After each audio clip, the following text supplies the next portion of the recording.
신축년 새해를 맞아서 시청자 여러분들과 이렇게 함께 할 수 있는 장이 마련되어서 기쁘게 생각을 합니다. 요즘 여러 가지로 어려워서 인사조차 나누기가 참 힘든 시기인데 이 장을 통해서 우리가 서로 위로하고 또 문제를 풀어가는 방법을 찾아가는 그런 시간이 되기를 빌고요. 그리고 시청자 여러분 새해 복 많이 받으시기 바랍니다. 16년간 몸담았던 이제 의사당을 떠나가지고 그야말로 자연인으로 돌아와서 몸과 마음을 단련하면서 되돌아보는 시간을 가지고 있습니다. 세계는 이제 의정 활동도 보람있고 기뻤던 시간이었지만 이 시간도 저를 성장시키는데 큰 도움이 되리라 생각을 가지고 있고요. 다만 이제 이 정치를 멀리서 관전하는 입장에서 좀 아쉬운 게 있다면 지금 이제 경기침처럼 모두가 어려운데 그럼에도 불구하고 부동산 값은 이해할 수 없을 정도로 폭등을 하고 있고 그리고 이제 인사 문제를 둘러싸고 중앙에서 일어나는 일들이 우리 국민 모두를 실망을 넘어서 분노를 느끼게 하는 정도에 이르고 있습니다. 그렇다면 국정의 한 축을 책임지고 있는 야당의 입장에서는 그 역할을 충실히 해줘야 되는데 이제 제대로 그 역할을 하지 못하면서 국민들한테 대한 세력으로서의 자리매김도 제대로 못하고 이래저래 관전자 입장에서는 매우 좀 답답한 그런 심정입니다. 돌이켜보면은 내세울 것보다는 좀 더 잘할 걸 하는 이런 아쉬움이 진하게 남는 걸 부정할 수는 없는데 뭐 좀 제 자랑 같지만은 보람있게 생각하는 것은 2015년도에 제가 예결위원장을 했었어요. 그래가지고 2016년 예산안 심의를 하는데 그때 이제 기억하실지 모르겠는데 유승민 원내대표가 청와대하고 사이가 벌어지면서 중도 사퇴를 하고 이런저런 여러 가지 우여곡절이 있었습니다. 그리고 이제 간사들이 여야가 굉장히 센 사람들이 들어오는 바람에 올해 예산은 아마 상당히 어려울 거다. 이런 예측이 지배적이었음에도 불구하고 그게 뭐 다 제 덕이겠습니까만은 시한을 넘기지 않고 조기에 처리했던 걸 상당히 주변에서 높이 평가를 했던 기억이 나고 그리고 우리나라가 제조업이 굉장히 강한데 용접이라든지 주조, 단조 등등의 6대 뿌리 산업이 있습니다. 그걸 진흥 육성시키는 법을 저와 정부가 협의해서 제안을 하고 단 한 사람의 의원들 반대도 없이 전체가 찬성하는 법안을 통과돼서 지금도 우리 산업이 이런 말씀. 그리고 이제 광복회가 세월이 흐르면서 이 구성원이 없어져서 해체 위기에 처한 적이 있었는데 자손 중에 일부를 한정해서 자격을 부여함으로써 우리 이제 독립에 애를 썼던 분들을 우리가 관심을 가지고 지속적으로 보호할 수 있는 그런 상징성을 부여했던 그런 기억이 납니다. 그리고 이제 좀 우리 지역 문제로 와서는 무엇보다도 혁신도시를 진주에 유치해서 그리고 이제 자본 규모에서 우리나라 기업 두 번째로 커진 LH공사를 기업들을 유치를 함으로써 지역 경제에 나름의 이바지를 했다라는 자부심을 가지고 있고요. 그리고 이제 아까 모두에 말씀을 드렸지만 참 아쉬운 장면을 이제 가장 먼저 이야기를 해본다면 이 권력이라는 것은 가지게 되면은 오만하고 부패하고 그리고 편향적이고 이런 이제 습성을 가지고 있기 때문에 권력은 반드시 나눠 가져야 합리적으로 이제 행사가 되고 여러 가지 이제 불행을 미연에 방지할 수 있는 거거든요. 그래서 이제 상권 분립이라는 것도 이제 그런 취지에서 시작이 된 건데 우리나라만큼 대통령제를 하면서 대통령 권한이 강하고 불행이 반복되는 이런 나라가 이제 없습니다. 그래서 저는 제가 이제 의정 활동을 하는 동안 이 권력을 분산해서 행사할 수 있는 시스템을 좀 만들겠다. 그래서 대통령제도 이 분권행 대통령제로 개헌이 되는 그런 걸 위해서 노력을 했고, 제가 정개특위 위원장이 되면서도 거기에 집중을 했습니다만, 정치의 현실은 저희 영혼과는 상당히 떨어진 그런 결과로 귀착이 되었고, 또 하나는 우리나라 정치에서 가장 후진적인 것은 공천제도입니다. 이게 만화 근원이거든요. 그래서 당 지도부가 자기들 마음대로 사람을 심고 빼내고 하는 이런 걸로 인한 이 폐단은 우리 정치에서 가장 이 후퇴된 모습이고 정근대적인 모습입니다.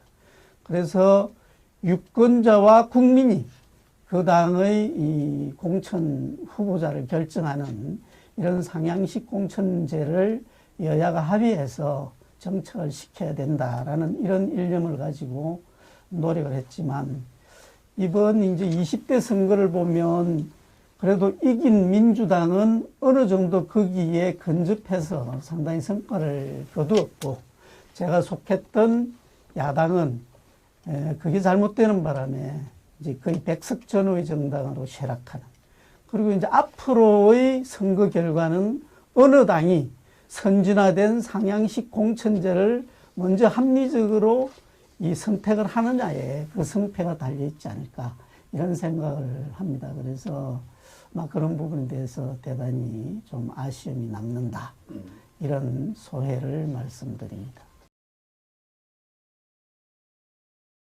제가 소속되기도 하지만은 이제 야당으로서 역할을 해내야 될 국민의 힘당의 현실을 보면서 우리가 이제 풀어가야 될 문제들이 너무나 많다, 이런 막중한 책임감을 느끼고 있습니다. 우선 이제 수권 정당으로서 준비를 해야 되는데, 그러려면 이제 큰 아젠다로서는 국가 발전의 비전을 국민들한테 이제 보여줘야 됩니다. 정치, 경제, 사회문화, 외교, 국방 모든 면에서 우리나라가 나아가야 될 그 방향성을 제시를 해야 되고요. 그건 뭐 당연한 거고.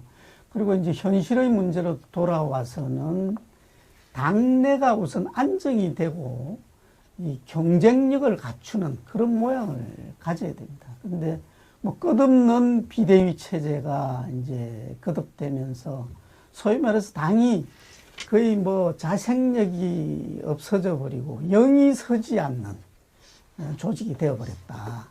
그래서 하루빨리 저는 개인적으로 비대위 체제를 청산을 하고 이 당을 명실상부하게 이끌 수 있는 선장이 나타나서 당 조직을 안정시켜야 된다. 이게 이제 가장 급선무다라는 생각을 하고, 그리고 두 번째는 이제 외연 확대인데, 이 소위 말하는 중도 진영의 표심을 잡기 위한 경쟁에서 최근에 이제 우리 당은 항상 밀렸습니다.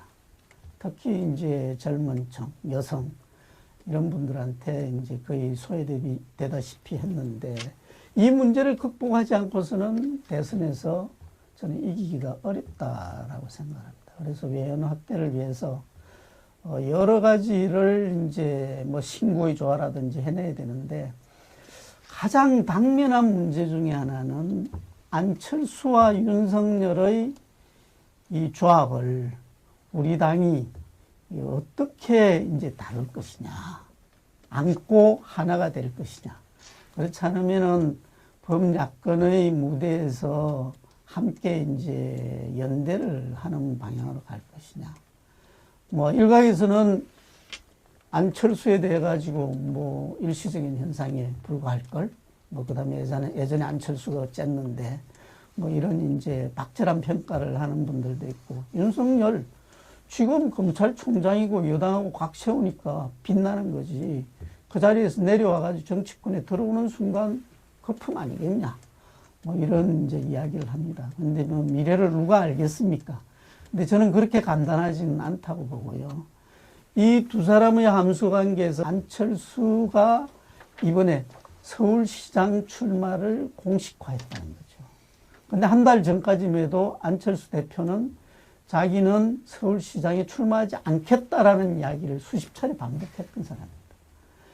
그러니까 이 사람이 이제 뜻을 바꾸는 그 깊은 내막은 저희들이 알 수는 없지만 윤석열이라는 대권 무대에서 절대 강자가 있고 그 사람의 이미지하고 자기의 이미지가 상당 부분 중첩된다는 거지. 정치 신인에다가 그다음에 이제 좀 정직함, 그다음에 이제 때묻지 않음 이런 걸로 이제 다가가는 국민들한테 이미지가 비슷하기 때문에 두 사람이 충돌하는 것보다는 역할 분담을 통해서 각자의 입지를 구축하는 쪽으로 정리를 한 거 아니냐. 자, 그렇다면 누구는 이 사람들이 지금 여당하고 친하다라고 이야기를 하는데 저는 절대로 그런 일은 벌어지지 않을 거다라는 생각을 하고요. 그렇다면 이 야당의 중심인 국민의힘당에서 이 안철수, 윤석열의 조합을 어떻게 이게 이제 모아서 갈 것이냐. 물론 이제 그 사람들이 서울시장 후보, 대권 후보가 된다라는 보장은 없지만은 그 무대가 열리게 되면 거기서 분명히 상당한 역할을 한 사람이면은 분명한데 국민의힘당이 이제 이걸 어떻게 풀어나갈 것이냐에 국민의힘당의 미래와 능력이 달려있다. 이 또한 당 지도부가 안정된 당 체제를 가지고 대응하지 않으면 힘들 거라는 생각을 가지고 있습니다. 문제점은 아주 정확하게 지적을 해 주셨고요. 이걸 원샷 최고의 대통령이자 정치가가 될 텐데, 저 나름은 이제 제가 법조인이기 때문에 이 국정 운영에 있어서 저희 부족한 부분을 이제 보완한다는 이런 측면도 있고, 또 현실이 그걸 요구하고 있기 때문에 16년 동안 14년여를 이 경제 관련되는 면에서 이제 이야기를 했기 때문에, 일을 했기 때문에, 이 문제가 저건 죽는 이야기다. 저건 그냥 우리가 한번은 이제 저도 있다고 생각은 합니다. 그래서 이제 기업과 근로자, 소비자, 이 관계를 굉장히 잘 조율해 나가는 게 이 시대 이제 중앙정부 경제정책에서 굉장히 중요하다고 보고요. 그렇다면은 기업이 이제 이윤을 추구할 수 있는 그런 분위기를 확실하게 만들어주는 것. 그리고 이제 근로관계법을 이렇게 이제 서로 이해관계를 잘 조정하는 것. 이런 게 이제 매우 중요하다고 하겠습니다. 지금 이제 단기적으로, 우리가 이제 우리 경제의 어려움을 풀어나가는 데 있어서는, 제조업 기반이 우리나라가 굉장히 강합니다. 우리가 제조업 수출 세계 6등을 거의 10몇 년째 하고 있을 정도로 상당히 제조업의 펀더멘털이 강하고, 이게 단순히 노동집약적인 그런 문제가 아니라 우리가 부품 소재 수출 순위도 세계 6등을 할 정도로 기술력도 상당히 뛰어나기 때문에 지금은 거기에 좀 집중해서 이 세계적인 위기 상황을 우선은 좀 극복을 하는 게 좋겠다. 그래서 이 제조기업들이 좀 자신감을 가지고 활동을 할 수 있도록 정부가 잘 역할을 해줘야 된다, 이런 생각을 하고요.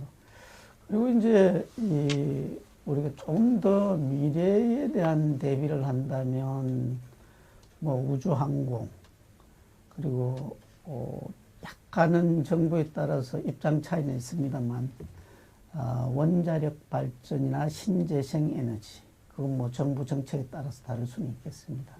그리고 IT라든지 인공지능, 이런 데 대해서도 R&D 투자를 게을리하지 않으면서 미래에 대한 준비를 해야 된다, 이제 이런 생각을 하고 있습니다. 이 급한 불은 어쨌든 우리가 세계적으로 굉장히 강점을 가지고 있는 이 제조업이 글로벌 경쟁력을 가지고 자기 역할을 충실히 할 수 있도록 해주는 게 매우 중요하다, 이 말씀 드리고, 그리고 이제 중앙과 지방의 경제력 차이. 이건 정말 우리가 풀어가야 될 가장 중요한 문제 중에 하나인데, 사실은 이 문제에 대해서는 이제 제가 소속된 이 보수 진영보다는 진보 진영에서 그 답을 많이 제시를 하고 있습니다. 혁신도시라든지 기업도시라든지 행정중심 복합도시, 이를 중심으로 이제 그런 취지라든지 그 주변에 있는 정책들이 이런 문제를 그래도 상당 부분 해결해 낼 걸로 생각을 하고, 만약에 지금 야당이 집권당이 된다 하더라도 이런 정책에 대해서는 보완할 건 보완하고 장점은 계속 좀 발전을 시켜 나가는 이런 게 바람직하지 않을까, 이런 생각을 해봅니다. 수도권도 따지고 보면 우리나라의 한 지방, 지역에 이제 해당되는데, 원체 이 구심력이 강하다 보니까 블랙홀처럼 모든 이 국가적인 에너지를 다 빨아들이는 이런 이제 폐단이 있습니다. 제가 16년 동안 상당히 제 나름 이제 자부심을 가지는 것 중에 하나가, 해보니까 별게 없더라는 거죠. 제가 사실은 미국의 유수한 정치인, 기업, 우리나라에서 기업가라든지 전문가들을 16년간 많이 만날 기회를 가졌는데, 어찌 보면 이제 대학까지 지방에서 나온 제 입장에서는 위축되는 부분도 이제 있었을 텐데, 16년 동안 부대껴 보니까 별 사람 없더라는 거지. 그래서 이제 지역의 인재를 우리가 소중하게 생각하고 키워야 되고, 그 사람들한테 자신감을 불러줘야 됩니다. 그래서 이제 제 나름 역할을 했다고 생각하는 것은, 자, 봐라, 나도 있지 않냐. 이제 이런 자부심은 저도 있는데요. 그래서 우리 모두가 지역의 에너지의 총합이 우리나라의 이제 국력이 되는 것이고, 그렇기 때문에 지역의 이제 모든 산업이라든지 이런 걸 다 국가가 균형 있게 해야 되겠지만, 특히 이제 인재 양성에 소홀함이 없도록 정책도 그렇고, 특히 교육을 일선에서 담당하고 있는 교수님이라든지 선생님들께서 이 지역에서 성장하고 있는 우리 미래의 그 후배들에게 꿈을 가지고, 그리고 IT라든지 자신을 가지고 글로벌 세계로 나갈 수 있도록 이런 이제 교육도 매우 중요하다.